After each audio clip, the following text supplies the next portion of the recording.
Did somebody order some receivers? We got them here for you on Operation Domination. Who's our number one? Who's better between Emeka Egbuka and Tre Harris? Or perhaps a Jalin Noel and a Matthew Golden? All that and more on Operation Domination.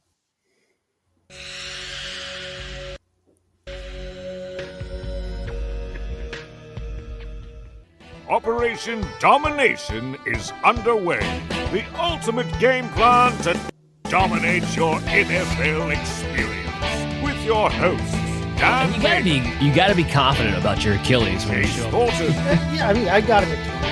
Chris Dow. All right, well, we're just going to cut that because the intro video apparently is having a little glitchy problem. But you know who we are. You know who we all are. I'm Dan Mater. I'm joined here with Chris D. I got Adam LaRue in the building. And after a long hiatus, Chase Thornton's finally back with us for the wide receiver episode. But we also have a guest who comes on now every year, and I always wait for it every single year. Makes me super excited. Let's get him introduced. Now, the moment you've all been waiting for, the legendary Fantasy Pros host, the one, the only, Bech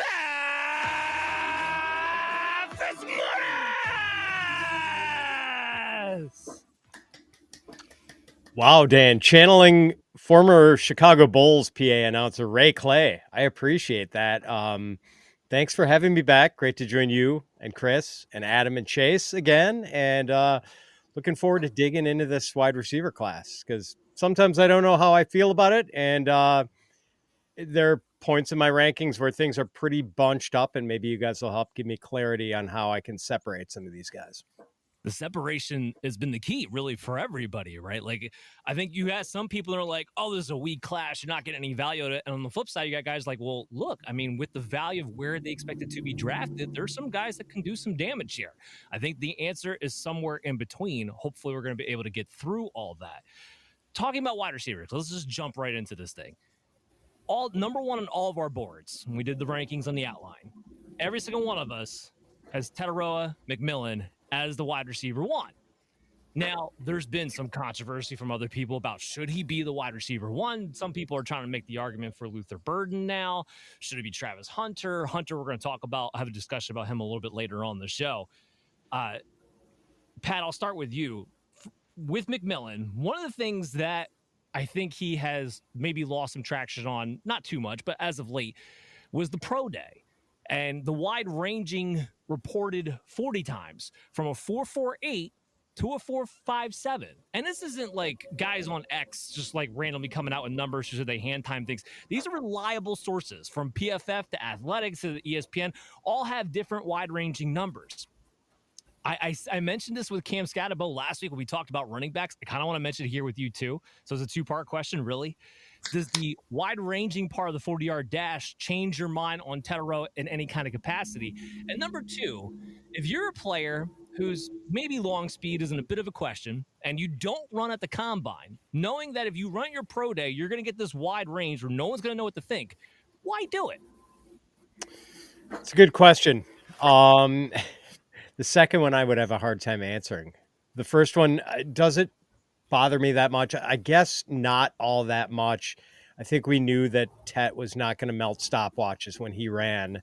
And he's not that kind of a guy. It's sort of like Tre Harris, for example, is another guy in this class who's like that. Just when you watch him play, you know, like speed is not his thing.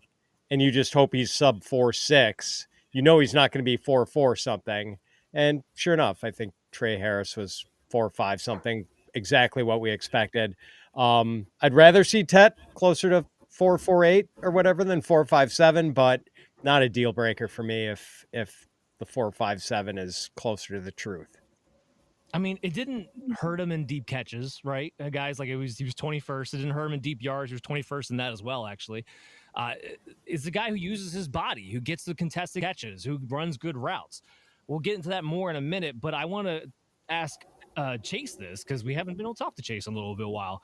But that video servicing about him commenting about how he doesn't watch film. Now, I want to preface this by saying that didn't come out during his pro day. Like, he didn't come out with a video this past pro day and say, I don't watch film. This was from a podcast, I think 2 or maybe even 3 years ago. It was his freshman year. Yeah, so exactly. So 2 or 3 years ago at this point. So this wasn't like yesterday. All right. So everybody needs to kind of calm down on that part. But Chase, if a wide receiver tells you that they don't watch film outside of their wide receiver group room, is that something that bothers you from that position? No, especially as you said, not as a freshman on a podcast 3 years ago before he'd had really any of the before he'd had any of that coaching as to how to handle himself as a prospect and as somebody in the public eye, and before he'd really had a chance to be around a Division I program for any length of time and really learn his craft, his profession. Let's be honest about it. No, I'm not worried about that at all. If he's watching when he's supposed to be watching with the team and that kind of thing, it obviously didn't hurt him from a play standpoint, is in my opinion. I mean, the guy played inside, he played outside, he found good ways to beat zone, so it's not like he's a football unintelligent guy. I really think that he still deserves that top spot there. We all wigged out that Kyler Murray wasn't, watching film every second of the day and was playing too many video games. Well, this is a kid who was a freshman in college when he said that. Anybody who's going to let anything from your freshman year in college, was that? And he's not a quarterback. Yeah, and he's not a quarterback. He's a wide receiver. He's watching enough to know and figure out and learn the tendencies and the play, the play calling and the game plan for that week. No, that's much ado about nothing, but it's draft month, so we got to find something to talk about. Look, as long as my center, my quarterback watch film, everybody else take a vacation. I don't care. Just show up and play. No, I'm just kidding, but it's kind of how it goes with that position. Okay, so Adam and Chris, you both also have Tet right there at number 1. We'll start with Chris. What makes Tet number 1 in your eyes? I think this is a guy that had a lot of pressure on him to dominate this entire season, had a lot of tension on Arizona. Look, this isn't a great Arizona team in general. They kind of bounced onto jumped onto the spectrum last year as a team that kind of, did better than people expected them to do. The offense was better. And then this past year, they kind of declined all around because once they got that attention, you saw kind of the team that wasn't as good as they hoped it to be. But Tet was consistent, and he basically had similar numbers, had similar yards per catch. And consistently, was a guy that can catch. You can put it inside, you can put it outside. A guy that reminded me a lot of Larry Fitzgerald. I think overall, when you kind of look at his skill set, you look at the 4.55. Pat talked about. T. Higgins ran around that. So did Larry Fitz. Like I said, those kinds of guys aren't usually beating you down the field. Their speed, what they're beating you with is their ability to kind of break in and out of their strides, get open, read zones. And I think this guy does all those things really well. I think people are trying to find things to kind of nitpick with him.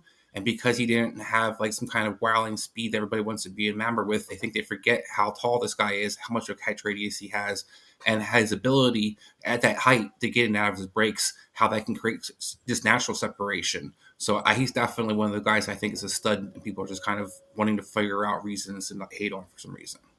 No, I mean, look, it's draft time, right? We start the guys who've been in the number 1 spot for months now, we have to start nitpicking them because we're running out of content.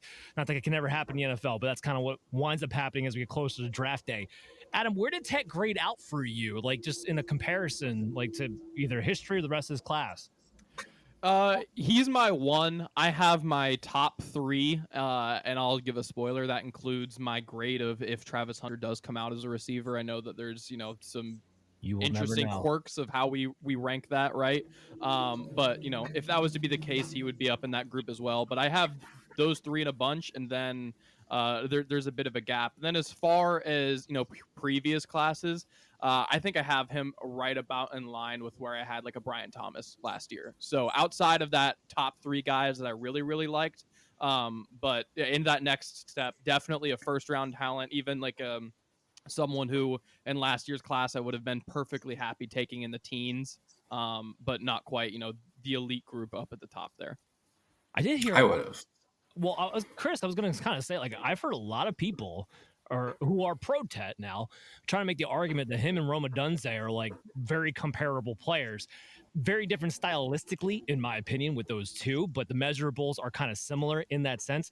You want my comp? I'm going to give you guys my comp. I want to see what Pat's reaction is to my comp here. AJ Green. Remember, AJ Green was the guy who ran a 4.5. He wasn't a blazer, used his body, used his length, and was able to get separation down the field nonetheless because he was a glider. I see a lot of the same things from Tet, from the way they shift their hips in and out of their breaks, especially on posts and on dig routes, and the way they can use their bodies in the red zone on top of it. I keep hearing the Drake London thing. I've heard some people use the Mike Evans thing. I understand that, but Tet doesn't play with the same type of physicality that those two play. That's not really his game.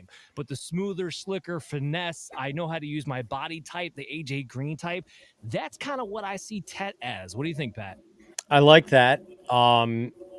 Great comp. I mean, if he turns out that well, what a career he's going to have. And AJ Green was really, I always think of how well he used to work the sidelines, and I don't know if I've seen quite as much of that from Tet, but yeah, I think that's a good comp. Chris mentioned T. Higgins earlier, and that's like the comp that I can't get out of my head with Tet. I mean, he reminds me a lot of what we saw from T when he was at Clemson. No, it's a very good comp as well. Just to wrap this up, like, look, Tet, 18th in contested catches. The guy, I don't see any issue with separation. I keep bringing it up because some people have tried to kind of poo-poo him on that a little bit, like especially down the field, and I don't see those issues. Chris, to your point, I saw a guy who wasn't playing with the best talent in the world, especially a quarterback position, to always hit him. Kind of similar to what, I don't want to get too spoilers, but Tre Harris for me, a lot of times on the deep ball, having to come back to it instead of being able to fill out his finish out his route, be able to finish out that separation. But Tet is our number one. So with that, our next topic is going to be a showdown.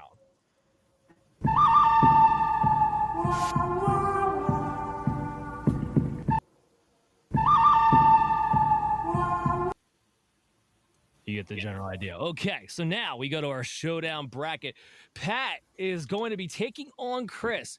Who's the wide receiver 2 of the class? Pat will be representing Emeka Egbuka, and Chris will be representing Tre Harris. Adam is going to judge this thing. Take it away, fellas. Start with Pat. All right. So I do think maybe Emeka Egbuka has the safest floor of any player in this class. Just terrific, accomplished slot receiver who might be able to play Z in the NFL level. 2 years of outstanding productivity at Ohio State with kind of a down year in 2023 because of injuries, 10 touchdown catches in both of his full seasons. And just this advanced route runner who gets into his routes quickly, makes sharp cuts, seems to understand leverage, which is part of what makes him such a good slot man, sets up defenders for his moves, and then bang, he just makes his break and separates. What I like about him from a fantasy perspective, Egbuka was never the best wide receiver on his own team. He has played with, Chris Olave, Garrett Wilson, Marvin Harrison Jr., Jeremiah Smith. And I'm not going to be bothered if he goes to a team either, not only in the draft, but later on in his career that has other good receivers, because I'm confident that he is going to carve out his own niche just as he did at Ohio State. And there were so many times I would watch OSU games where, you're looking for Marvin Harrison and Jeremiah Smith kind of focused on those guys. And Emeka Egbuka is the guy who ends up slitting your throat. So I'm really confident in this guy fitting in somewhere, being really good. I don't know if he's ever going to be a 1,300-yard guy, but I think he's going to have multiple 1,000-yard seasons and just be a really, really professional slot receiver, a guy you're happy to start in fantasy every week. Go ahead, Adam. All right, so Chris, take it away. So for me, I have Tre Harris as my number 2. Look, to me, this is going a singles hitter versus a home run hitter. Egbuka is a nice player. You talked about the safe floor. I agree, Pat. He's got a safe floor. Guy reminds me of Tyler Boyd, a guy that maybe can play the Z. I think Moore is going to probably wind up being a slot receiver. Played slot 75% of the time in college. A guy who doesn't beat you deep. I mean, he had 5 catches he caught past 35 yards the entire season last year. He only had 8 targets. So it's not something that he's going down the field they weren't even utilizing necessarily down the field as an explosive player. A guy that had production 2022, had a down year, had a nice bounce back last year, but isn't a guy who has elite separation skills. Isn't a guy that's just like great yards after catch. So I think he's a guy who definitely can get open, can kind of get, is going to be a solid receiver. But I see a very limited upside for when it comes to fantasy versus Tre Harris, who's a guy that I feel like it must be the 40 Dan because he ran a 4.54 and everybody just wants to figure a reason to start pooping on Tre Harris. But they love Jackson Dart, and they seem to overlook the fact that Tre Harris was the guy who was making him look good. Tre Harris was the one getting down the field and making plays consistently. He was the one catching the screens and using the yards after the catch. So just give you some Tre Harris numbers. I mean, guy 6'2", 205, came out of Louisiana Tech and stepped up a grade against SEC's competition, you would think, but actually his numbers improved. So I hear a lot of things about Mississippi State's system and kind of creating him. I don't buy that. I haven't seen other receivers in Mississippi recently, necessarily benefit from being Lane Kiffin's system. And all of a sudden we're like, oh, wow, look at these receivers because the numbers they have in Lane Kiffin's system. The thing he gets for that is he doesn't see a lot of press release. He didn't have a lot of press coverage, so he definitely work on those things. But Dan, just in general, a guy who had 5.15 yards per route run last year, only played 8 games, but in those 8 games was averaging 128 yards per game. Had 25 plays over 15 yards or more, had 13 plays of over 25 yards or more. Like I said, in an 8-game stretch. The season before 2023 had a solid year, 3.2 yards per route run. So over those 2 seasons, PFF's highest guy for those 2 years combined. And then you look at what he was able to do in the red zone and, with the yak stuff. So the guy who can be a 50-50 ball guy, a guy who can catch close to the things.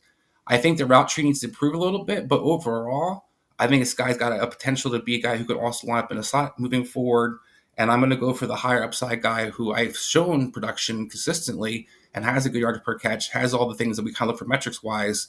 So I just kind of, other than the separation rate, which was still 88th percentile in PFF over 2 years, the single versus man coverage, it wasn't as high, but I still something, as you alluded to, kind of kick this off. I think a lot of that was because of Jackson Dart and where his quote unquote accuracy issues are. All right, Pat, you got a rebuttal? I don't. Some excellent points by Chris. I would just say, I thought Tre Harris at times looked a little sort of lumbering, like the lack of speed showed up a little bit when I would watch him at Ole Miss. And I just wonder if that's going to be an issue with him separating when he gets to the NFL level and is going against even faster, more athletic cornerbacks. But Can I ask? Oh, go ahead. I was just going to ask to that point, though, Pat. He played in SEC. I mean, what other competition is he going to see at corners? And he averaged 17 yards per catch last year, 18 yards the previous season, which was more than he averaged in Louisiana Tech. So he saw better competition, and his statistics actually increased, and his yards per catch, the explosiveness, in a sense, got better. For sure. And there are some things to really like about him. What a bull he is after the catch. It seemed like whenever I watched him, he would win most of his hand fighting battles against defenders. So, there's a lot to like. And I know my colleague Derek Brown of Fantasy Pros loves Tre Harris, loves him. I think he has him as either his wide receiver 2 or wide receiver 3 in the class. I can't recall which. And I'm not going to say he's going to wind up being this good, Dan, but my comp for him would be Michael Irvin coming out. He has a lot of similar skill sets to Michael Irvin and ran a similar 40 as well. Well, it's funny because I comped them to Des Bryant, another Cowboys wide receiver, but mostly because of the violence that he plays the position with. And I love that out of ex-perimeter wide receivers, the guys who go out and get it and are afraid to use their physicality. And I know with Des Bryant, at least, he's maybe about 15 pounds lighter, about the same height. Ran a little bit faster 40, though. Remember, guys, Des Bryant only ran a 4.57. He wasn't blazing it out there, but he plays that same kind of level of violence. But I'm stepping on Adam's toes. So, Adam.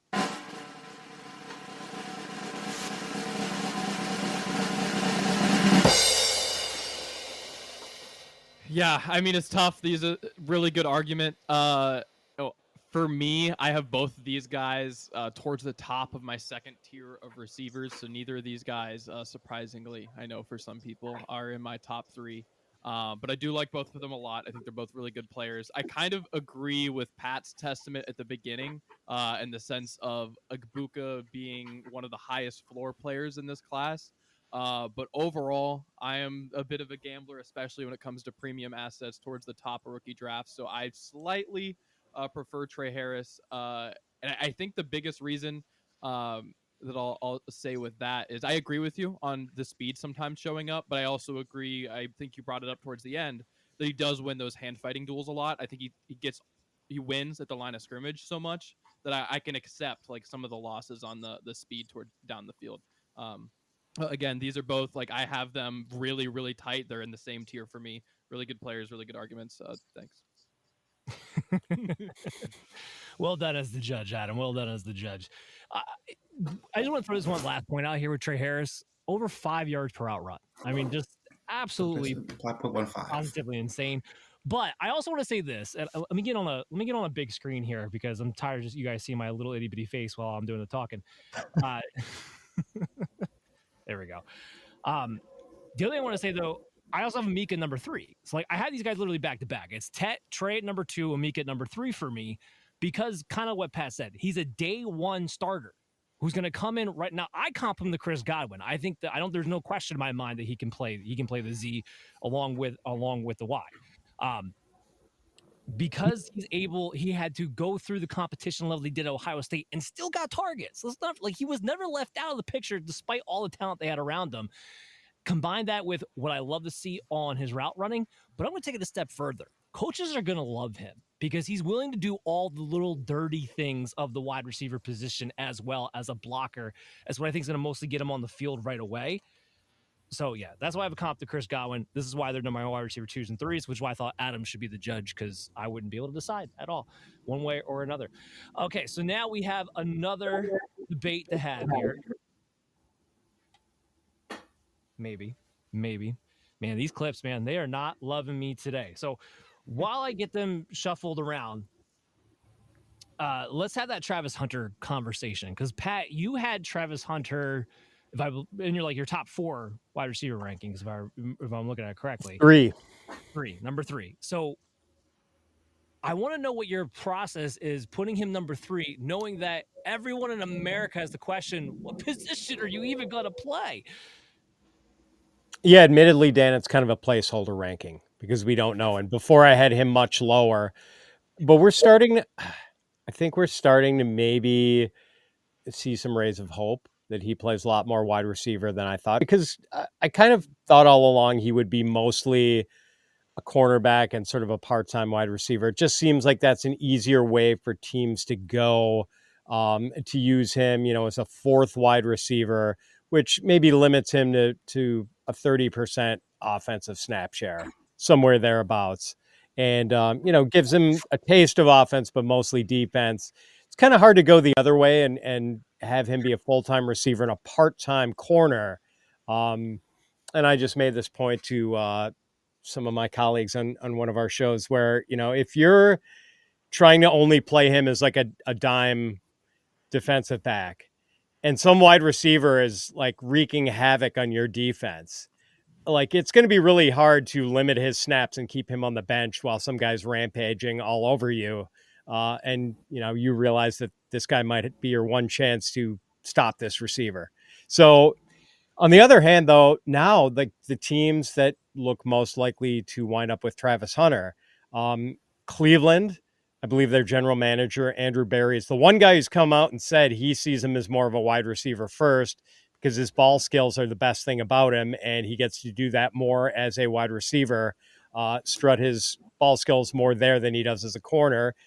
We've got the Giants, who are pretty set at cornerback, I think, and not so set at wide receiver. I mean, they're going to run out Darius Slayton in 3 wide receiver sets. So how set can you be? And, if he does somehow get to New England definitely needs a wide receiver more than they need a cornerback. So all the landing spots are looking pretty optimistic. The one thing is, though, you never know when he might go somewhere or be in a situation where they flip the switch and make him primarily a cornerback. And, that's the rug pull you don't want if you've got Travis Hunter on your fantasy. Yeah, absolutely. You guys got the audio? We're good there? Because there was a little hiccup there at the end. I think we're okay. Yeah, so it's funny you said the Browns because there's more. It was Abdul Carter, right? The last couple of weeks I heard nothing about Abdul Carter. Now this past week I'm hearing more and more. It's going to be Travis Hunter for the Cleveland Browns.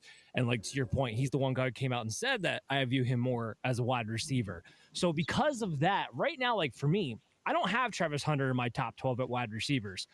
And it's more from the standpoint of logically, when I look at this thing, when we talk about players who play both ways, to me, logically, it's easier, or I shouldn't even say easier, but better suited for him to be a full-time corner with a wide receiver who has a sub package. I feel like it's easier to practice that. It's easier to game plan that for week to week to have him involved that way. I think it's harder to do it the other way. To your point, are you just putting him out there in dime packages and then he's mostly a wide receiver? What I do know for sure, for all of you like Shohei Ohtani people out there, like, why can't he do it both or whatever the case may be? He ain't playing 150 snaps a game. That I know for sure. So everyone needs to cool it down with that. When I look at him at a wide receiver, so let's talk about that part of this. I am more impressed with Travis Hunter as a cornerback than I am as a wide receiver, as much as the fantasy community will want to kill me for that because I want to be able to draft Travis Hunter. I understand it. As a wide receiver, I have a lot of questions. I don't love his route running. Now, part of that limited route tree didn't always get to develop it fully. Could argue that's untapped potential. I wouldn't argue too hard with you there. But my comp for him was Ted Ginn just focusing in as a wide receiver where you're good with ball skills. You are explosive. I want to get in your hands in space and screens and drags and nine routes and all that stuff. But the in-betweens, the ins and outs, the actually winning on the line of scrimmage, I don't see that consistently. Even though he had a great year. 96 catches and over 1,200 yards and 15 touchdowns. But a lot of that came against, sub-competition that Colorado was playing. So those are some of my concerns. I don't know. You guys chime in here. Chase, what do you got on Travis, man?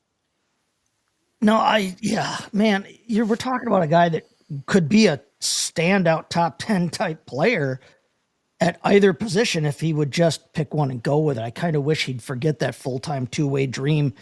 This isn't Chuck Bednarik back in the 60s. This is the modern NFL. And like you said, he's not playing 150 snaps a game. Unfortunately, it is easier. I think if there is an easy component to it, it is going to be easier for him to play defense and then come off the bench for packages and gimmicks on offense. But if he goes somewhere and focuses on that wide receiver, I have him already at number 4. I might have him up at 3 if I knew that he was going to be that. I think I saw a report today that said that a recent poll of NFL GMs had just over half of them see him specifically totally as a corner, and then the other half see the receiver part of it. But yeah, if he does go to Cleveland, they've said they see him as a wide receiver. We know they could use him there. If he went somewhere like that, I probably would have him in my top 3.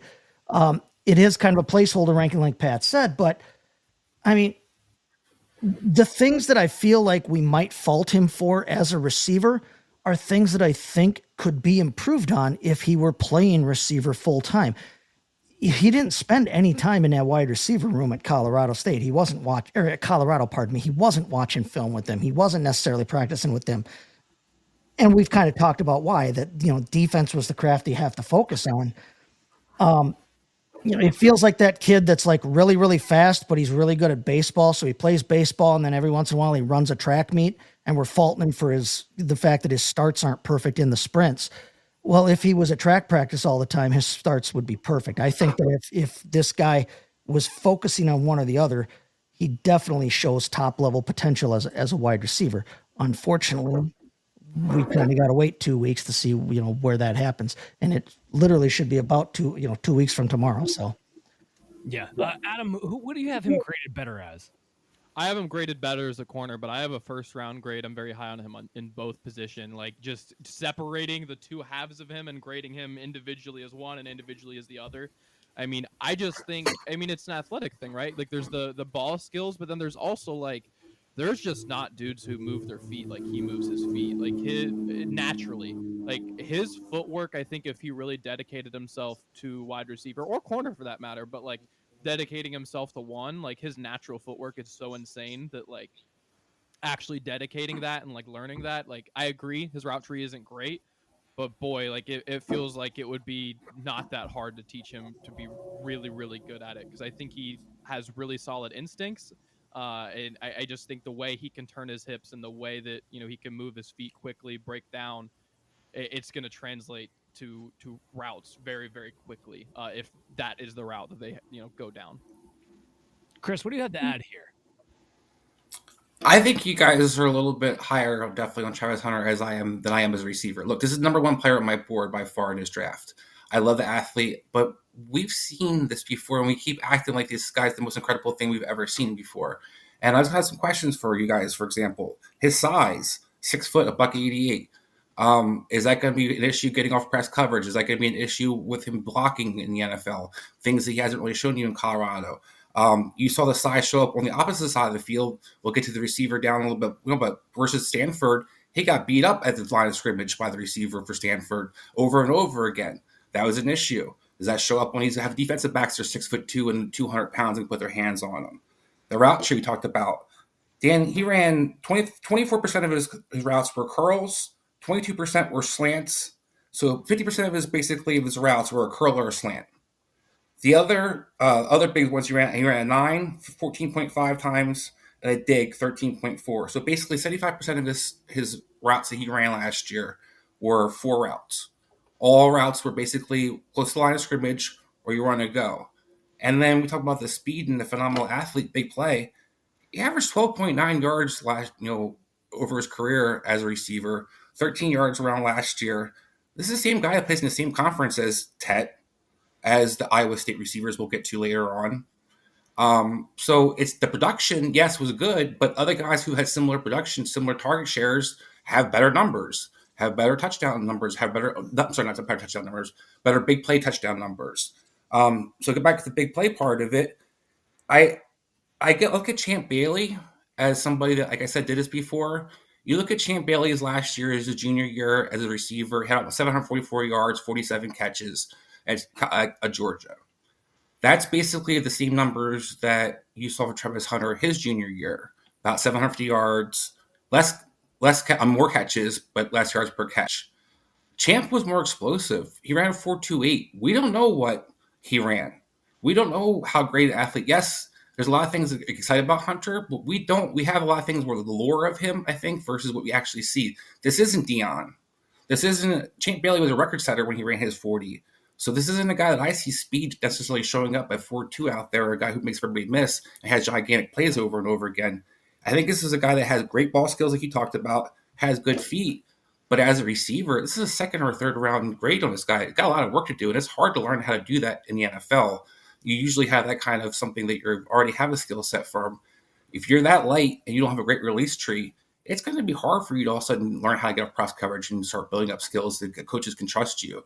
And you'll become a bust, quote unquote. So I just think corner should be the way he goes, Dan. I think the gimmick pack, in terms of the packages, he could definitely be a third receiver for a team. And I don't think he can definitely be a guy who could be a starting receiver.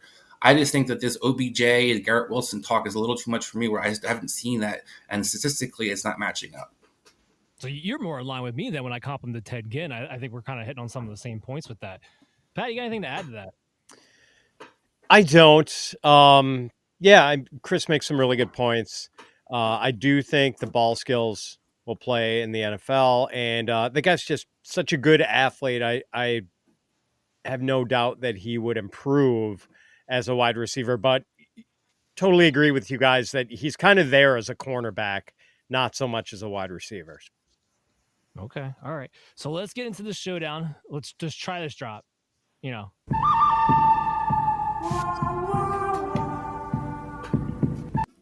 They're supposed to meet in the middle, just so everybody knows. They're supposed to be this is professional podcasting at its finest. This is what this is, okay? All right, so we got Adam, we got Chase, we got another debate. So Chase is going with Luther Burden, and Adam has Jayden Higgins. Which one is better? Chase, we'll go first with your Luther Burden.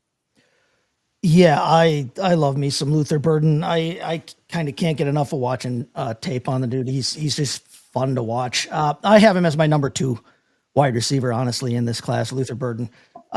We're talking about a guy that was first team SEC, second team All-American as a sophomore at Missouri at the wide receiver position. So, I mean, that's kind of a shocker to begin with there. But, he's a guy that's good. against both man and zone coverages. I think Matt Harmon of Reception Perception kind of called him sort of a better man coverage beating Rashee Rice because he finds a way to get off the line. He finds a way to get open. He also finds a way to find that soft spot in the zone, sit and get the catch, make the catch, and then he can do what he does afterwards. He adjusts well to throws while the ball's in the air. He figures out a way to find the football. Guy had an 85.9% catch rate. I mean, that's just phenomenal. He's got strong hands. He's got late hands. Late, some guys call it sudden hands, where, at the end, where, he gets his hands up at the end and is ready for the catch there. But what really is fun is after the football gets in his hands, he's elite after the catch. He's built kind of more like a little bit more like a running back. He moves like one. I know that. There's been a lot of Deebo Samuel comparisons. And honestly, when I think of the Deebo Samuel comparisons, I think some people are looking at that as a little bit of a negative, maybe trying to pigeonhole Luther Burden as a gimmick player. And the route tree that he ran in college kind of backs that up a little bit. I mean, they threw him everything below 10 yards down the field. They got in the ball on screens a lot and a lot of those kinds of things. But what they were trying to do was just get the ball in his hands in space and let him work. This was not a real sophisticated offense in terms of, their route conceptions here. But I see the Deebo comparison not so much as the gimmick player, but like I said, more as to what he can do after the ball's in his hands. He was a punt returner. He was a very successful return man. And that kind of shows up when he gets the ball in his hands. He moves, he finds the areas, he finds his blocks. He figures out a way to get downfield and gain more yardage. And then on top of all that, he's a capable, feisty, physical blocker too when he's out on the field, despite not being necessarily the biggest guy. And I think that's the kind of thing that will play in the NFL because he can do all of those kinds of things. I know some people, drag him a little bit because his stats dropped this past year. But he had some injuries that he dealt with, some arm injuries, shoulder injuries. He had some illnesses. But if you look at the Missouri pass game as a whole this season, it was not good. I mean, they dropped from 3,671 yards overall in 2023 to just over 2,500 yards this year in 2024. That's not all just because there was a down year from Luther Burden. I mean, Brady Cook, there's a reason we're not talking about Brady Cook necessarily as some kind of, top tier quarterback. Well, yeah, in his underwear, everybody was in love with him, but on the football field, he did not have a great year. The limited route tree, I kind of touched on that. Again, that was more due to the scheme and the usage. I don't think it was due to his ability. He shows an ability to be able to run those routes, to run any route you want him to run. They just refused to do anything about that or use him in any way other than, like I said, just trying to force feed him the ball in space as much as possible. He's getting a little bit of a bad rep here on, for maybe some inconsistent effort when you watch him on film, when he's not the first read. That's the same kind of thing that, I kind of dragged, and I think we kind of all talked about like the Texas receivers last year too. It seems to be kind of, to me, when I look at things, seems to be more of an organizational thing of how they're taught, rather than necessarily something that's endemic it's endemic to the system. It's not necessarily limited to just Luther Burden. I don't think Luther Burden's lazy. I don't think Luther Burden isn't competitive at all. I think that, he gets in a system where they're going to coach him up. And I think that there's a lot here. When I look at these guys, I'm not some draft guru. I'm looking at guys, I'm looking at their skill sets, and I'm looking at how do I think that will translate to fantasy value down the road. I think that his skill set and the draft buzz that he has right now, I think those will come together to be a player that I can see myself taking quite a bit of in dynasty drafts this year because I love the entire total package. Okay, all right, some good points there. I'll get to Luther Burden in a minute. He made that long speech, by the way, because he knows I'm gonna have Luther Burden ranked a little bit lower than Jayden Higgins, so he's trying to get the little cherry in on top. But we'll see what Adam does with Jayden Higgins here. Take it away. Yeah. So first, I like Luther Burden. I think he is. Let me see how to word this. He's Golden the best. Tate. All right, that was 2 sentences from now. You're skipping ahead. You read my notes. But I was going to say first, I think he is the best person to receive the next Deebo moniker of that grouping. I think he's the best. But that's partially because, thank you, Chris, I think he is more Golden Tate.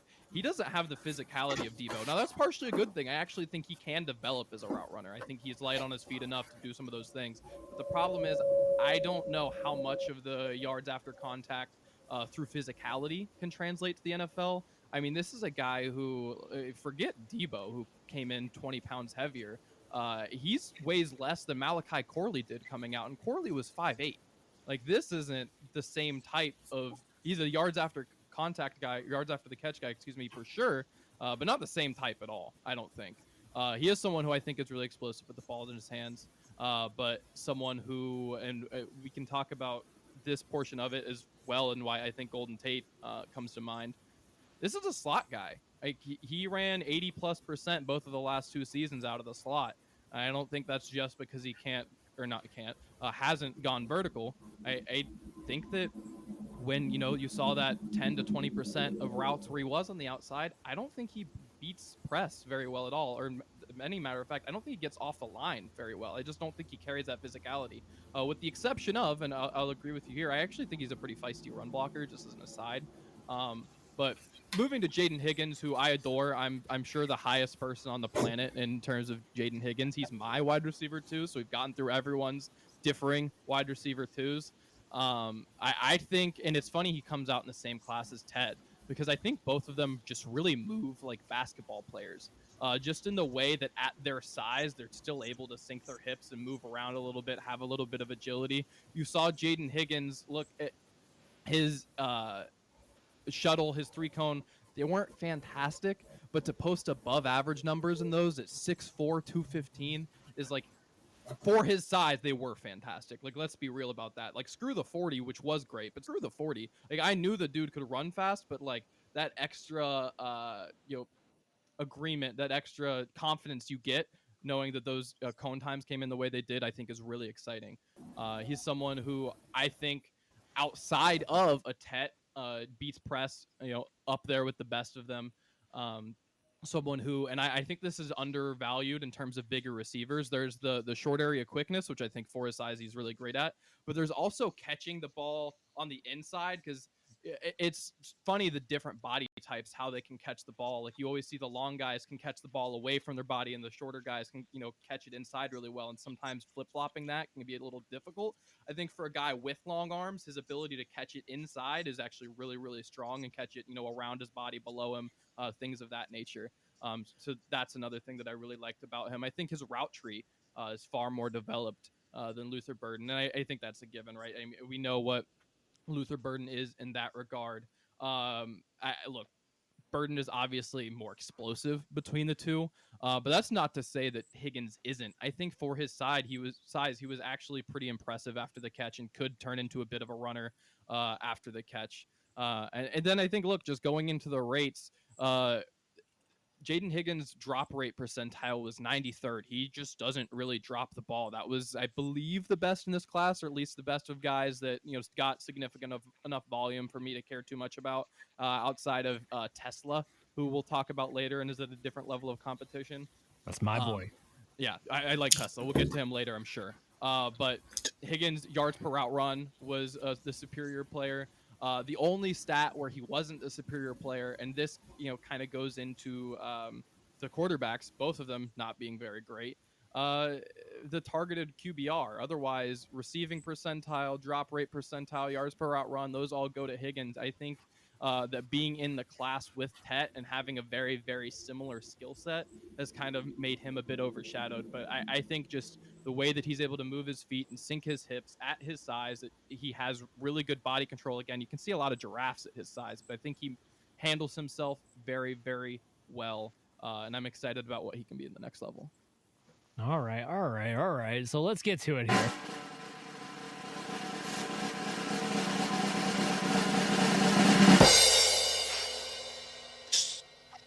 Slight edge to Jayden Higgins on and Chase, you made a lot of great arguments over Luther Burden. This is more me having to eat it in my pre-combine process than anything else. Look, right now I have Jayden Higgins ranked at 5 and Luther Burden ranked at 6. I was not big on Jayden Higgins coming into the pre-combine draft process. I like that he ran routes. He was very, no doubts there. Makes sharp cuts everywhere, gets separation, intermediate part of the field. Didn't look like this guy could separate downfield. Didn't look like he had a second gear. Was good in the red zone. But I'm looking at him like, just remind me of Alan Lazard. Like, you're good in the intermediate part of the field. You have good hands. You know how to use your body. You get the contested catches, but there's no next level gear to you.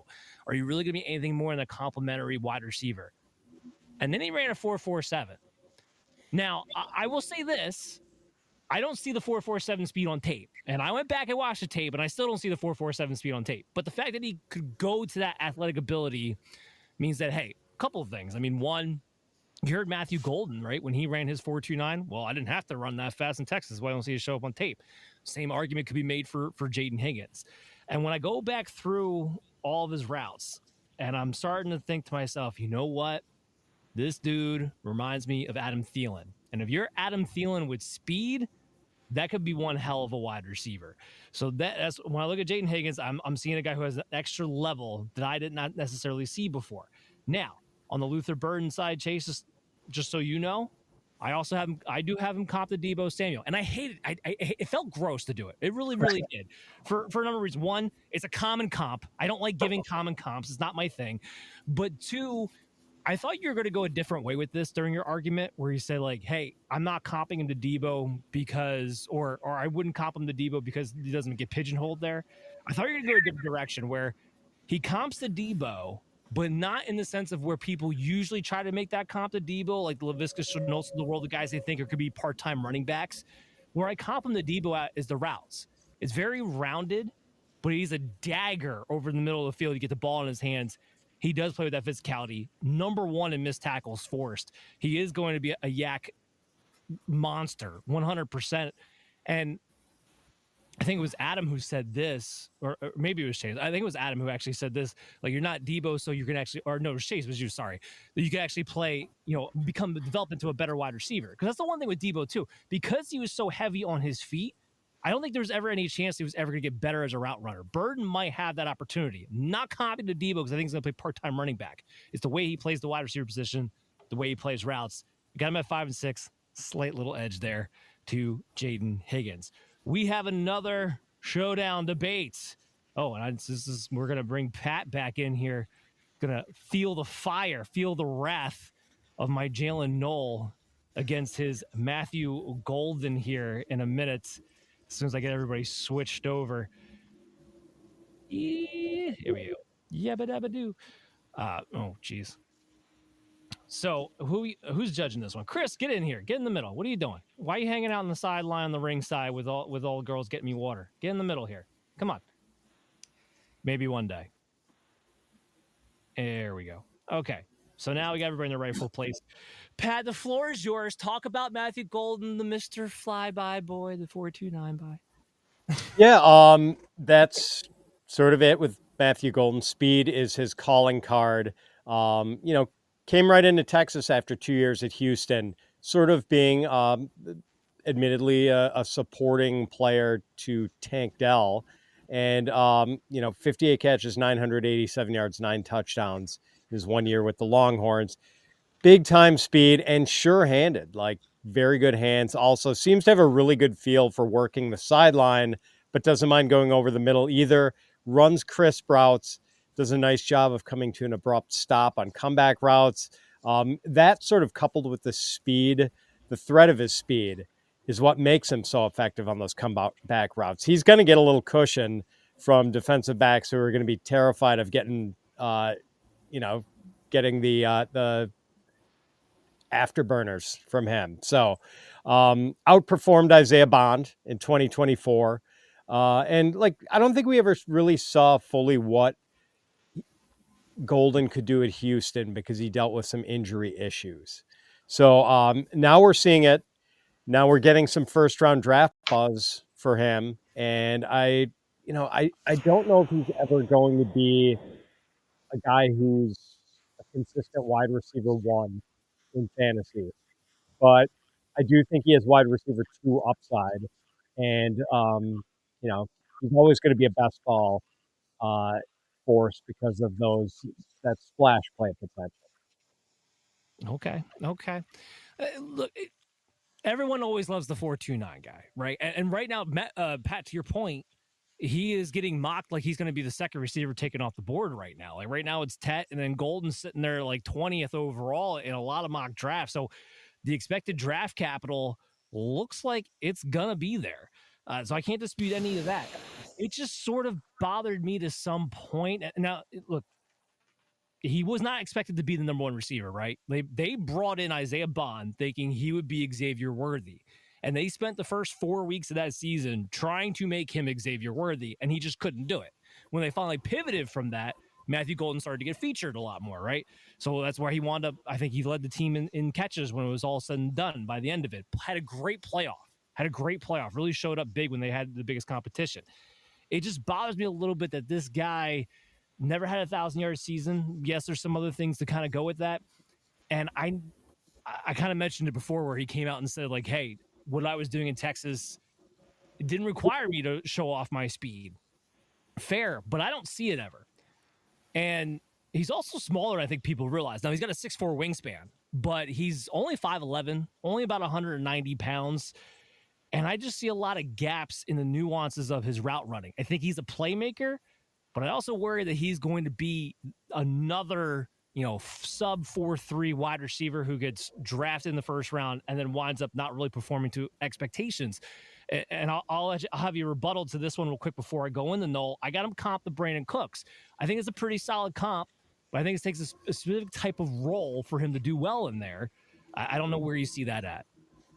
Yeah, the comp that someone threw out for Noel that I sort of liked was Randall Cobb as just sort of this versatile slot guy, return man, Z receiver who sort of brings a lot to the party, like just a versatile playmaker. I just like the top speed. I don't think is great for Noel, and like lack of physicality might be an issue for him. But he's a really good player. I like him. I mean, he's number 7 or 8 for me at worst.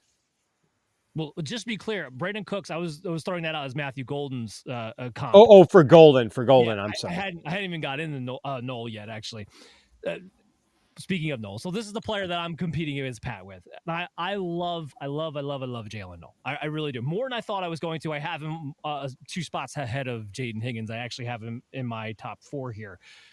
About the same size as Matthew Golden. No, he didn't run a 4.29, but he did run a 4.39. Where I don't have as many questions about Noel when it comes to Golden is the route running. Like I've seen Noel predominantly lined up in the slot, yes, but I saw him win consistently outside with the versatility that comes in the slot, and I have no questions about his versatility slot route running and his breaks in and out. I don't have any questions about that. He gets separation like crazy. Pat, to your point, you kind of hit on a little bit there when you mentioned it. For a guy who has the stocky build that he has and who had a best print 23 times, like he's a strong dude. He don't play like it. Like I think he had 3 missed tackles the entire year, which is a little bit weird because you're talking about a guy who's fast, shifty, and built like a baseball player and, benches 23 times. Why couldn't you make more plays happen after the catch? He was 348th in yards after the catch, and he has 3 and 4 missed tackles forced. Like it's a little odd. Like he profiles as somebody who should be a yak king, and yet I never got to see it in college, so I can't necessarily project it's definitely going to happen in the NFL. But everything else about his route running, his shiftiness, I absolutely love it. The comp I had for Noel is Santana Moss. That was actually the comp I came up with for him, and I know that's definitely the high end comp, 100%. But it's more to relay the idea like this is a guy who's going to get open consistently, play inside and outside, and is a little bit faster than I think people realize when he hits that 3rd level. Chris?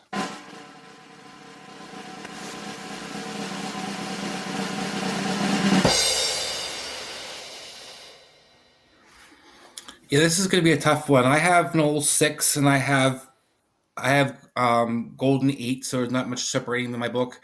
For this argument, I'm actually going to go with Pat in the argument. While I had the rankings differently, Dan, I think Jalin Noel has a safer floor, and I think that's because you could have echoed a lot with I think the chance that Noel's going to be the slot receiver, more than likely he'll have a decent amount of volume and involvement. While there's some questions about Golden, what he can be, is he going to be moving the slot, etc. What I think will want me for with Pat is that he talked about Isaiah Bond. This, fantasy world and the NFL scouting community was building up Isaiah Bond this entire season for no reason. I still can't understand. But we kept hearing about Isaiah Bond. A lot of defensive coordinators are paying a lot of attention to Isaiah Bond. And when you watch Texas games, it became obvious, not only to the team, but to watchers, by the end of the season, Matthew Golden was the best receiver on that team. And I think that's what really impressed me. A guy that you talked about wasn't kind of utilized totally as well as he could have been in Houston. But I saw before that injury, Pat, I saw a lot of things that made me really interested in this guy and what he could actually do. So I do think is a guy that people kind of maybe are holding numbers against him, Dan, and I definitely understand that. That's why I have Noel ranked higher than he does right now. I trust Noel's route running. I see it already. But I think Golden has a little bit more upside. And I think Pat's argument kind of won me over on that one. I already left to the side of the ring. Fine, whatever. You can have it. No, it's going to be tight between those two. Golden, I will say this, is definitely going to have the better draft capital, which usually does help project better when you have that tight. Pat, I'm going to throw an audible on you here. I'm actually going to have you judge this next debate, if you would so kindly, sir. My pleasure. And get that in here, because it's going to be Adam and Chase yelling at each other again, because that's what they love to do. That's just what these two guys do every time they get together. It's just yell and scream at each other. I mean, Pat, you've been there for the expo, so here's a little funny background story for you there. We all shared a hotel room, 4 dudes in a hotel, 2 queen beds. Yeah, it was a lot of fun.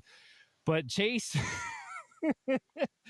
decided he was just gonna snuggle up with Adam and nothing but tighty whities. That's how close these guys are. Oh, I love it. I can still see it in my brain. It's ridiculous. And for some, I guess Chase is not letting me put him in there now, because he's like, you know what, screw you, Dan. Why'd you put me out there like that?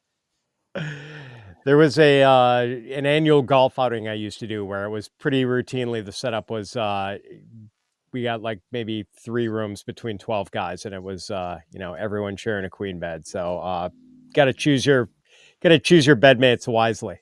Hey, I'm small and I'm secure in my manhood. I don't have to prove anything to anybody. I was fine. I was comfortable. I had to will say I'd prefer that than like sweating. If like you had a bunch of clothes on and we're sweating all over me, that'd be a way bigger issue. So for what it's worth, I think the trade-off was fair. It wasn't like I was nestling in or anything that we know of. All right, Chase. So you got Leak Ayomanor, and Adam, you got Jalen Royals. Which one is better? Pat will decide. Chase, take it away. Ilek Ayomanor, I guess is how you say it. It's a rough name to say. It's not going to be one that's very fun for the guys announcing games here coming up in the NFL. But I mean, just a guy whose size I like, whose competitiveness I like. I think Ilek Ayomanor could have been much more had he been somewhere not called Stanford. Listen, he's a true X. He's a guy that uses his body really well. He adjusts to the ball, and he had to adjust to the ball all the damn time because quarterback play was terrible for him. But he uses that body well, not only to adjust to the ball in the air, but to shield guys off, on his underneath routes and when he makes his cuts.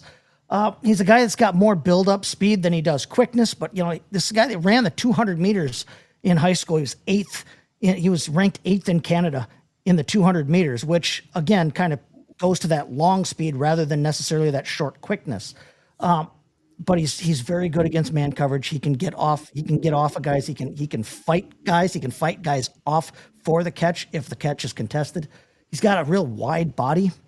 He kind of uses that to box guys out on those underneath routes there. Go back. We kind of mentioned it earlier with Travis Hunter when we were talking about Travis Hunter. Watch that game film of Stanford versus Colorado from 2023. Now, it wasn't every single play Ayomanor versus Travis Hunter, but even when it was, he ran slant after slant after slant after slant after slant, and they could do nothing against him. And he ran one slant there where towards the end of the game, Hunter jumped the route. Hunter had the interception, and yet, like I said, used his body to kind of physical him away, box him out, still got the catch, and kept running with it. I really like that part of his game. He's got a limited route tree a little bit. Again, he's mostly slant curl go, slant curl go, slant curl go. But you know who else ran a route tree like that? Michael Thomas, and was very successful with it for a long time. So he does win in his other routes, though, and that's the thing. He ran a limited route tree. They used him in a limited route tree, but it wasn't because he can't run those other routes. He succeeds very well in the other routes. Look at his success rates in that tree. He does need to learn to sit in zone. He does need to learn how to find that kind of open area a little bit better than that. Maybe he wouldn't have to contest those catches, but he does separate reasonably well, I think, on his routes, despite the fact that he's got that less than ideal quickness. I think he manipulates his defenders well. I think he sees and knows where his leverage is, and he uses it well. And I think that'll translate to the NFL, even though he's not going to gain a ton of quickness. It's just not that's just how his game is. There's times when, he runs a little bit before he secured the catch, but he's got strong hands, though. I think he can get better in that regard. I think that I would rather have a guy who is physically capable of making the catch, but is just maybe a little bit, he's dropping his focus a little bit because he's trying to run before he's secured the football. I think that's something that you can improve on, and I think that's something that can be coached out of him. He's a willing blocker. Again, speaking to his playability on the field, I do like him better in PPR formats as a possession receiver more so, but there's more there, I think, with the right offense. He's got a ton of ability. I think he's a guy that could really explode because, again, the limited usage in terms of the route tree didn't necessarily fully take advantage of his skills and the ability that he does have. Yeah, I'm going to be honest. Ayomanor is a tough one for me. I ended up coming in on the extremely low end for him. I'm just going to leave that there. But the problem with, I'm going to caveat that, having said that, I think the best of him is a very good wide receiver. I just don't feel like I saw it very often, that best of it. I thought he showed up for the big matchups, and I thought a lot of the times, especially in terms of physicality, which I think, to your point, I do think he has long speed. For someone with that type of profile, I thought he only really brought in that physicality, the physicality at the line of scrimmage and getting down the field. It felt like a here and there type of thing rather than like an every play I'm that guy. And not just like we talked about Luther Burden. I don't think this is I'm not the main target here, I'm not going to go. It's I'm going to go, but I'm like an 80% go. It's like, I don't know. I had some real issues with it. I think there's also the elephant in the room. Like, look, full disclosure, I agree with you. Quarterback play sucked for him. I also think it sucked for Jalen, but we're going to get that in a minute. But, boy, there's a certain point where you have to look past just the quarterback and talk about this drop rate, because it is the elephant in the room when it comes to Ayomanor. Like, it's bad. And it's not even just like, for a guy his size, I'd hope that the contested catches were better. We're sub 50% there, and there's a lot of them, especially down the field. He's a guy who projects as this deep threat, but in reality, he, just isn't consistently reeling them in, contested or not. And some of the short stuff underneath, there's definitely a little bit of concentration drops as well. I was really impressed with him as an athlete. But I came away still really disappointed because I thought that, at his size and at his weight, he would be a lot more physical than he is. It didn't really feel like that part of his game shined that often, which it did against Travis Hunter, which is kind of why I felt like it's more of an inconsistency and a consistent effort thing. Because I think he can be physical. He has the strength in him, just doesn't do it. And now the complete flip side of that is someone who, and Jalen Royals is smaller at, 6 foot 205. But I feel like consistently does play physically. I think what I was really impressed with him, he didn't get the opportunity to actually face press very often. But what you can see in contact, a couple yards down the field, is he never really gets pushed off balance. I think he has really good core strength and just can kind of shoulder through it and keep going. I don't feel like he ever gets, knocked off of his route, which I think bodes well for the ability to, I think year one, he's probably someone that you want in a slot type gadget role. But I think in flanker as well. But I think eventually he could be a true outside receiver because I think he has I think his speed release is there. I think he moves his feet really well. And I think physically he has the ability to, but I don't think he's been taught or been tested in quite that way. There's certainly a level of competition to talk about here, but to be frank, Stanford's competition, especially this last year, wasn't very much to talk about either.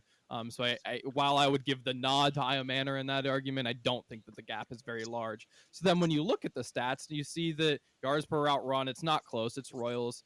Drop rate percentile, I mean, Royals isn't even that great, but it's still not close. Reception percentile goes to Royals again. Targeted QBR, way Royals. Ayomanor, actually, the targeted QBR was the lowest in this class at 29th percentile. It was not great. And then as athletes, look, the relative athletic score was better for Ayomanor, but frankly, I think that's only because he didn't do the shuttle and he didn't do the 3-cone. Otherwise, I think they'd be about the same. Royals was at a 9 and Ayomanor is at a 9.7, having not done those drills. And I think that those are the types of drills that he would have struggled in a little bit more. So he just hit himself, which rightfully so. I can't blame him for doing that. But just to point out, I think that they're, in terms of total package, I think they're a similar quality of athlete. So for me, Royals is just someone who I think he moves his feet a little bit better. I think he's a little bit more explosive after the catch. I think ultimately in terms of like route tree, in terms of their release package, I think that they're similar. But then, catching inside, I thought Ayomanor did a lot better catching the ball away from his body, but when he got inside, it's kind of what I talked about with Higgins, right? Some of these bigger dudes struggled catching the body on the torso, and I thought that was a big issue with him, and I didn't see that as much with Royals, but he was also able to catch it on the outside. I thought he was overall a better separator, and again, competition, it matters to a degree, but still, I thought he was able to set himself up a little bit better there. So overall, I just liked him a little bit more. I know I'm probably one of the higher people on Jalen Royals, but he has been a riser for a lot of people. I'm really excited about what he can be and develop into in the NFL. So you like the late bloomer at the tier 3 school. That's all right. I can get that. I can understand. I can't wait to talk on this one. Hold on.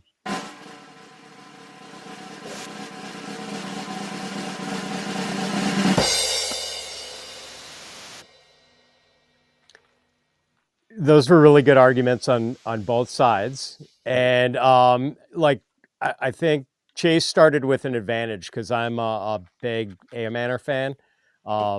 Maybe largely because of that game against Colorado, which I was watching at the time. And, although he did have, I think, like a 95-yard touchdown catch against one of the other corners in that game, and maybe like 2 of the 3 touchdowns he had were against other guys, but like of the 13 catches he had, 10 or 11 of them were directly against Travis Hunter. But yeah, like what you guys said, like pretty much aligns with what I saw. In a way, these guys are both pretty similar, kind of limited route trees, both really physical receivers. And I do maybe think there's a little more pizzazz to the route running with Royals. But and I also what Adam said really rung true about how it's funny how Ayomanor will like drop the easy one sometimes, but then there would be times when he'd run a slant and like, God, I'm trying to think the Stanford Ashton Daniels, was that the quarterback's name for Stanford? Yeah. Ashton Daniels would like throw the slant directly behind him, and like Ayomanor would snatch it like it was nothing. And it's like, man, how can he drop the easy ones and then make that grab? So, yeah, I mean, I guess I will give the argument to Adam. Just he also had the advantage batting second, getting to refute Chase's Ayomanor points and then make his case for Royals. But, I thought you guys both gave very accurate descriptions of the players. And I'm not, now that I think about it, like I should probably have these guys closer together than I do. But I just, I do give Ayomanor a lot of leeway because of how pathetic the quarterback situation. It almost makes me want to throw all the numbers out the window for Ayomanor because, like, the Stanford quarterbacks averaged like 6.1 yards per attempt last year. Like, it was pretty ugly. Yeah. So it's a good point there. I know Chris is dying to talk about Ayomanor a little bit. So go ahead, Chris. Well, it's not so much about Ayomanor. I have to talk about Jalen Royals. Jalen Royals is number 4 on my board. I love Jalen Royals.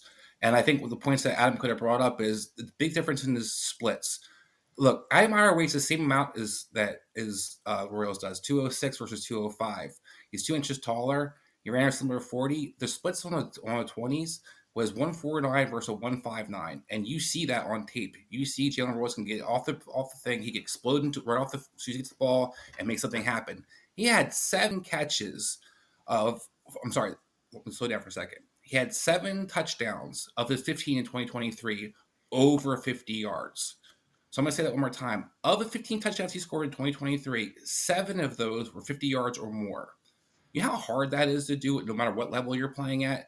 And by the way, he played against Boise State. He played against some decent colleges and had good numbers against some of the better corners that he faced and the bigger schools.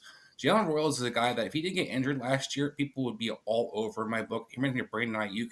Eric Ayomanor is Michael Wilson. We've seen this already in Stanford. We get the same excuse from Stanford receivers every year. It's a quarterback to quarterback, a quarterback. As Adam talked about, can you guys even name the quarterback in Utah State? Well, so I think I can, and actually let me, because we've all watched him, just so we're super clear. The quarterback for Utah State this past year was Spencer Petras, who, if you remember watching the Iowa billion tight ends over the last handful of years, you were probably equally disgusted with his quarterback, what they were getting thrown. Just so, like, Petras was horrible to watch, and it hasn't changed. Just so if you haven't watched Jalen Royals, it hasn't changed. Petras is just as bad as he was at Iowa. All right, yeah, but Pat, you kind of brought up an interesting point. Like, should we have these guys closer together? This wide receiver class is just inches and gaps, in my opinion. From I do have a tier gap with Tet, but then after that, I'm like, I got an inch gap between Emeka and Tre Harris. I got an inch gap between Noel and Higgins and Golden and Burden. I have all in that next tier. Like, it's not a ton of separation.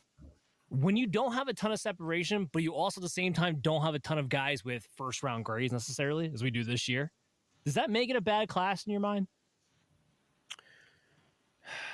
I think it's a below average class. I mean, I really do. I mean, it's not, I don't think it's that deep. There are going to be guys who hit, but there might be some unexpected hits. Like even the guys I like have worrisome comps. The worrisome Ayomanor comp is Burns, I think. I like Burden, but the worrisome comp for him is like Rondale Moore. Yeah. No, it's a good point. I get worried about us pushing up classes like this, especially talking about rookie dynasty drafts in particular with these guys, because the wide receivers. So you want wide receivers. You value receivers almost more than any other position, unless you're in a super flex dynasty league and value quarterback a little bit more. But you don't want to push these guys up to a level that you're overdrafting them. And I feel like that happens when, to your point, you get this below average class in general. We want to pumping up guys that maybe shouldn't be. But having said that, I do want to end this show on some sleepers that we want to pump up at the end of the tail here. So we got Pat. So I asked the panel this, first of all. Either highlight one guy who is either in your top 12 we didn't talk about, or even somebody outside your top 12. Pat, who is your guy? I'll go with Nick Nash of San Jose State as kind of a sleeper. And granted, like I think he is a round 5 pick in a dynasty rookie draft. But Nick Nash is pretty interesting. He converted from being a dual threat quarterback in 2022. And this past year at San Jose State, he led FBS in receiving yardage and touchdowns. 1,382 receiving yards on 104 catches, 16 touchdowns. He's a big dude, big and kind of lanky, 6'3", 195, wins contested catches in the air, just a big catch radius, still needs some route running refinements, sort of has a bad habit of rising up out of his breaks, which could potentially telegraph routes, but it does seem like he has a knack for getting open against zone, and maybe that has something to do with his quarterback experience. Like he sort of knows where he should be. So he's going to need work. I don't think there's much chance of a year one impact, but I'm really interested to see where Nick Nash might go and what sort of coaches would be working for him because I think he's a guy who could potentially pop a little bit in year 2 or year 3. To your point, he was highly productive, and he was tied with Luther Burden for the most missed tackles forced, like 6'2", 203, and running the slot, #1 slot yards, #1 in slot catches, 4th in contested catches, like across the board. Like, there's a lot of things to like there. The 4.57 is just fine for a guy like that. So I comped Nick Nash to Nate Washington, which I know isn't going to blow anybody's socks off, but still is a solid receiver. I don't know where were you at on that? Yeah. Wait, Nate Washington. Are we talking about the dude from Steelers take Washington? Yes. Was it Nate? What was his first name? Nate Washington. Back in the day, yeah, Pat, he used to play for Pittsburgh Steelers. 15 years ago. Okay. Yeah. So I'm just trying to remember. Was it the Washington who went to Oklahoma State? That guy? Yes. Yeah, I think he went to Oklahoma. I don't remember what college he went to. So he was kind of a wasn't he kind of a smaller guy who was like a deep ball artist? Or am I thinking of the wrong guy? You're thinking of the wrong guy. Yeah, so more of a blocker guy, more of a physical, dirty guy. He was 6 feet tall. He played a lot of slot receiver type of deal, highly productive, but really only wound up being a rotational player at the end of the day. Okay. That was Nate Washington. All right, yeah. For some reason, I'm drawing a huge blank on Nate, but that's the thing. I haven't really thought of I haven't come up with any sort of comp for Nick Nash, like in my brain, because he's this unique guy, this lanky converted quarterback. Like, I'm not quite sure where he fits in, but like the stats are obviously pretty eye popping. And while I think he needs some refinement for sure to be like a productive NFL player, like the raw tools are pretty interesting to me. Very new to the position too. I mean, I think that's something to definitely work with. Definitely. Yeah. So just to jog your memory real fast, Nate Washington was 6'1", 183 coming out. Played in Tennessee and Houston at the very end of his career. Steelers, very beginning of his career. Just hopefully maybe jog your memory there. But anyway, so Nick Nash, love it. Day 3 receiver. We're gonna be looking for some day 3 picks for sure. Who can pop on our lists? But we also got Adam, Chris, and Chase need to give the guy they wanted to highlight here. So Chris, let's go with you. Who would you want to highlight? This is the guy that's in our top 12 that we didn't get to talk about, right? Yes. Just want to make sure. Okay, so I want to highlight Tory Horton from Colorado State. 6'2", 196, ran a 4.41. Guy got injured last year. People might forget how good Tory Horton is because he's been in college for a while, but has been productive. Like I said, got hurt last year, but previous to that, have been very successful. Past 2 years, he ranked 91st percentile at separation rate, 89th percentile yards per route run in the last 2 years as well, a 5% drop rate. The guy that I watched just around Terry McLaurin. I mean, the way he's able to attack the middle of the field, the way to get down the field, he's going to live on those 14 to 15-yard catches, which we know in today's NFL are prime because of the cover 3 zones that we see. Guys who can kind of make those dig routes, can get open, they can get yards per catch. A guy who has a very flexible route tree, a guy who's been inside or outside. I love Tory Horton's ability. I think a guy that has a lot of upside. People kind of forgot about, like I said, because of the injury. I think he might be a little faster. I got him comp to Robbie Anderson. That's I think he might be a little bit faster than Terry McLaurin. More physical than Robbie was, though, for sure on that one. So I like that too. Okay, so Adam, who'd you have?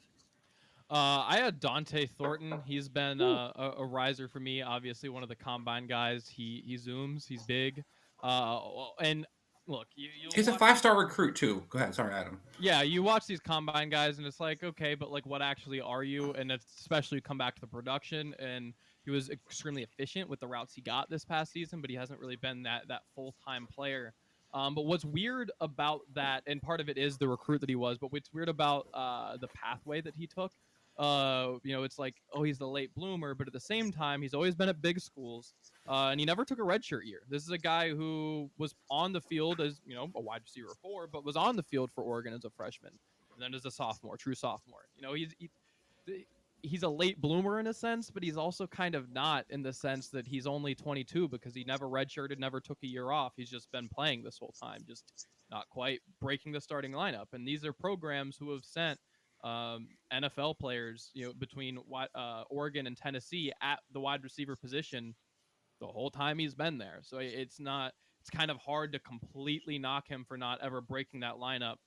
He's someone who, look, call him a go ball merchant. I'm not going to necessarily disagree with you, but we talked about a lot of guys today. It's like, oh, he has these traits. Let's build him into something, a little bit more.